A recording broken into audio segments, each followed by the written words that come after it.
Welcome to this technical guide on the Asus 634J. We are Kelatos Informatica, specialists in technical repair.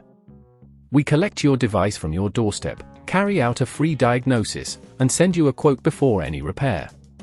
No phone calls, no trips to the shop. We are based at Calle Joaquín María López 26, Madrid. Convenient, transparent and professional.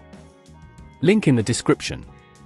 If your Asus 634J is making a weird noise, you're not alone. This issue often arises from a failing fan or hard drive, leading to overheating and potential data loss if left unchecked. Ignoring these sounds can result in more serious damage, so it's best to address it promptly.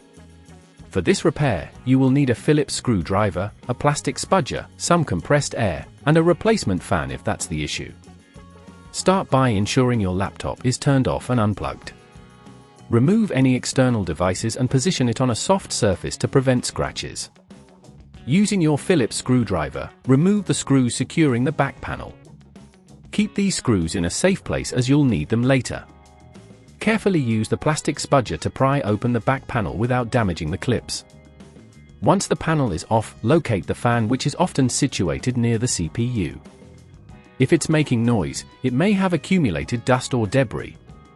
Gently disconnect the fan's power cable from the motherboard, being cautious not to tug too hard on any nearby components. If the fan is simply dirty, use compressed air to blow out any dust. However, if it appears damaged or does not spin freely, you will need to replace it. To do this, unscrew the fan using your Phillips screwdriver and lift it out carefully. Place the new fan in the same position, ensuring it aligns with the screw holes. Secure it with the screws you removed earlier, taking care not to over-tighten them. Reconnect the power cable, making sure it sits snugly against the motherboard. Before replacing the back panel, double-check all connections and ensure there are no loose screws or components. Once satisfied, align the back panel and press it down gently until it clicks into place. Finally, replace the screws to secure the panel. If at this point you feel it's getting too tricky, remember that at Kelatos we collect your device from your door and return it fully repaired. To prevent this issue from recurring, regularly clean your laptop's vents and fans to avoid dust buildup, and ensure your device is used on hard, flat surfaces to promote proper airflow. If you'd rather not risk damaging your device, at Kelatos we collect, repair and deliver back to your door anywhere in the UK. Link in the description.